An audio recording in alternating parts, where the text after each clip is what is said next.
Hi അസ്സലാമു അലൈക്കും. നമുക്കിന്ന് പെപ്പർ ചിക്കൻ എങ്ങനെയാണ് റെഡിയാക്കുന്നതെന്ന് നോക്കാം. അതിനായിട്ടൊരു ചട്ടി അടുപ്പത്ത് വെച്ചിട്ടുണ്ട്. അതിലേക്ക് എണ്ണ ഒഴിച്ച് ഉലുവയിട്ട് പൊട്ടിച്ച് മീഡിയം സൈസ് 3 സവാള കട്ട് ചെയ്ത് വെച്ചിട്ടുണ്ട്. അത് അതിലേക്ക് ഇട്ട് കൊടുത്ത് ഉപ്പും കൂടെ ഇട്ട് നന്നായി വഴറ്റിയെടുക്കാം.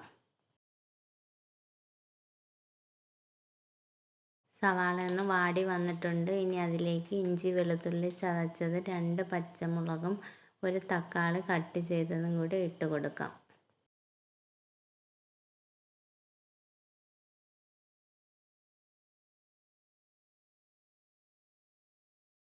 ഇനി അതിലേക്ക് മസാലകൾ ചേർത്ത് കൊടുക്കാം. 1 സ്പൂൺ മഞ്ഞൾപ്പൊടി, 1 സ്പൂൺ മല്ലിപ്പൊടി, 2 സ്പൂൺ കുരുമുളക് പൊടിയും ഇട്ട് കൊടുക്കുന്നുണ്ട്. മുളക് പൊടി ഇടേണ്ട ആവശ്യമില്ല.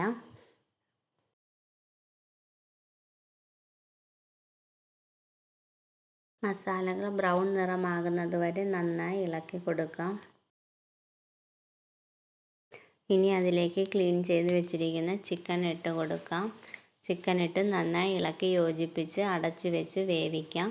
വെള്ളം ഒഴിക്കേണ്ട ആവശ്യമില്ല. ചിക്കൻ വെള്ളമൊക്കെ ഊറി അരവേവായിട്ടുണ്ട്. ഇനി അതിലേക്ക് 1 സ്പൂൺ പെരിഞ്ജീരകപ്പൊടിയും 2 തണ്ട് കറിവേപ്പിലയും ഇട്ട് കൊടുക്കാം.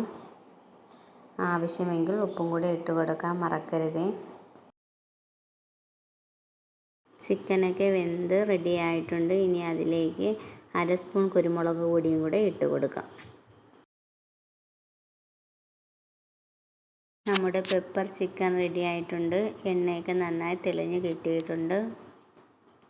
എല്ലാവരും ഒന്ന് ട്രൈ ചെയ്ത് നോക്കണം. വീഡിയോ ഇഷ്ടമായാൽ ലൈക്ക് ചെയ്യാനും കമൻ്റ് ഇടാനും മറക്കരുത്. പുതുതായിട്ട് കാണുന്നവർ ആരെങ്കിലും ഉണ്ടെങ്കിൽ പ്ലീസ് ഒന്ന് സബ്സ്ക്രൈബ് ചെയ്യണേ.